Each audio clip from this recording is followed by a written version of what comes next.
Ya, pemirsa, musisi Yovie Widianto dan artis Raffi Ahmad dilantik menjadi staf khusus Presiden dan utusan Presiden. Dan berikut pernyataan Yovie Widianto serta Raffi Ahmad kepada awak media. Alhamdulillah hari ini saya dilantik dan dipercaya oleh Bapak Presiden untuk menjadi staf khusus bidang ekonomi kreatif, staf khusus Presiden bidang ekonomi kreatif. Tentunya ini tidak terlalu jauh dari bidang yang saya geluti selama 40 tahun. Dan ini adalah sebuah tugas yang amanah yang alhamdulillah tentunya pastinya berat juga, dan tetapi saya menyadari bahwa menjadi staf khusus Presiden untuk bidang yang selama ini saya geluti, semoga bisa juga membantu akselerasi dari pemberdayaan ekonomi kreatif.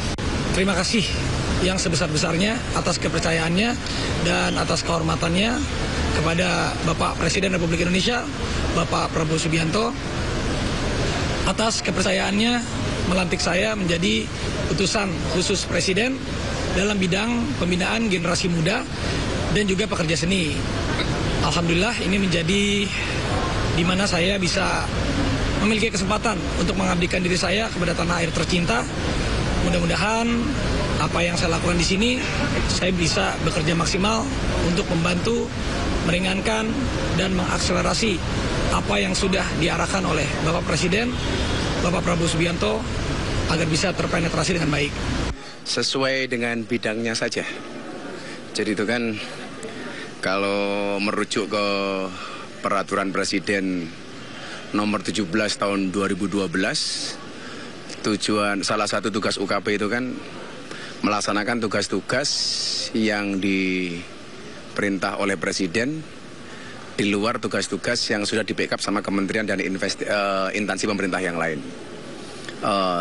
Karena bidang saya di kerukunan beragama dan pembinaan sarana keagamaan, ya nggak jauh-jauh dari itu.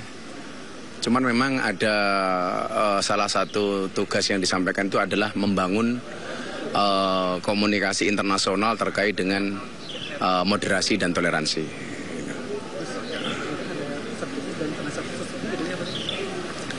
Beda. Jadi kalau utusan khusus Presiden itu setingkat Menteri Negara. Kalau di peraturan Presiden tahun 2012 nomor 17. Jadi ada kantornya rencana di istana. Jadi kalau soal komunikasi itu dengan Seskap, fasilitas dengan Setnek. Jadi bukan staf khusus, tapi utusan khusus Presiden. Setelah resmi dilantik ini, apa langkah pertama yang nanti akan dilakukan oleh pemerintah untuk sesuai dengan bidang yang diutus oleh Presiden? Soal kerukunan di Indonesia itu kan menarik dan isu krusial ya. Karena begitu banyaknya perbedaan di negeri ini. 17.000 pulau, 1.700 suku bangsa, 736 bahasa, 6 agama. Ini tentunya kalau tidak disikapi secara dewasa, ini kurang baik. Maka bagaimana upaya kita hari ini adalah menjaga kondusivitas itu terkait dengan kerukunan. Karena di Dubai, di Uni Emirat Arab, itu moderasi itu tidak hanya utusan khusus Presiden, tapi bentuknya kementerian.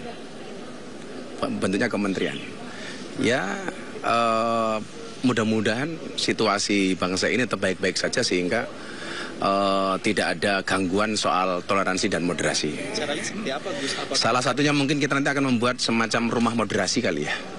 Jadi kita akan belanja masalah terlebih dahulu.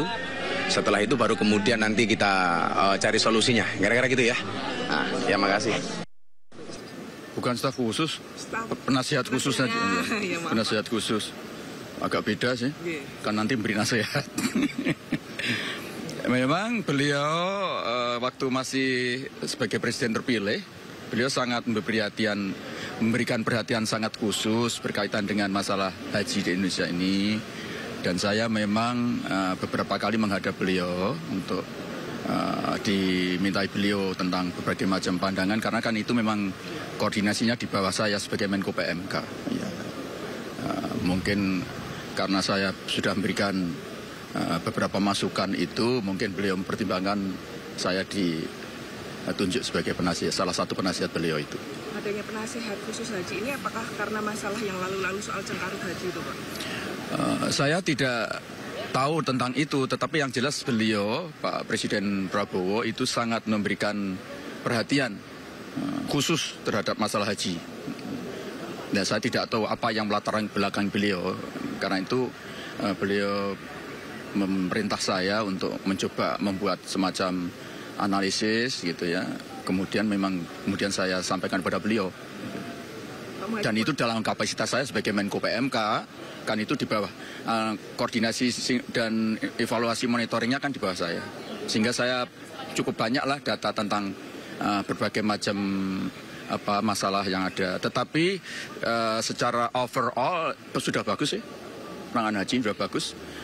Cuman memang harus diingat bahwa haji itu komponen dari ibadahnya itu hanya 30%. Yang 70% itu adalah akomodasi, transportasi, konsumsi, catering, itu. Kemudian juga persoalan administrasi, percepatan dan kemudahan yang harus diberikan kepada para jamaah.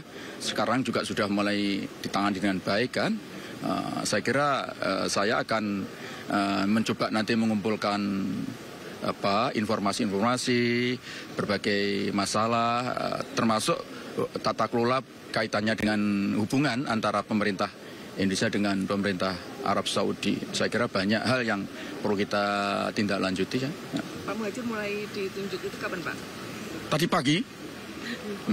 Pagi tadi beritahu kalau dadaan lah itu. Karena itu ya belum, nanti akan saya konsep dulu lah anunya. Ya. Pak Muhadjir ini kan ada. Silakan, Pak. Oke. Assalamualaikum warahmatullahi wabarakatuh.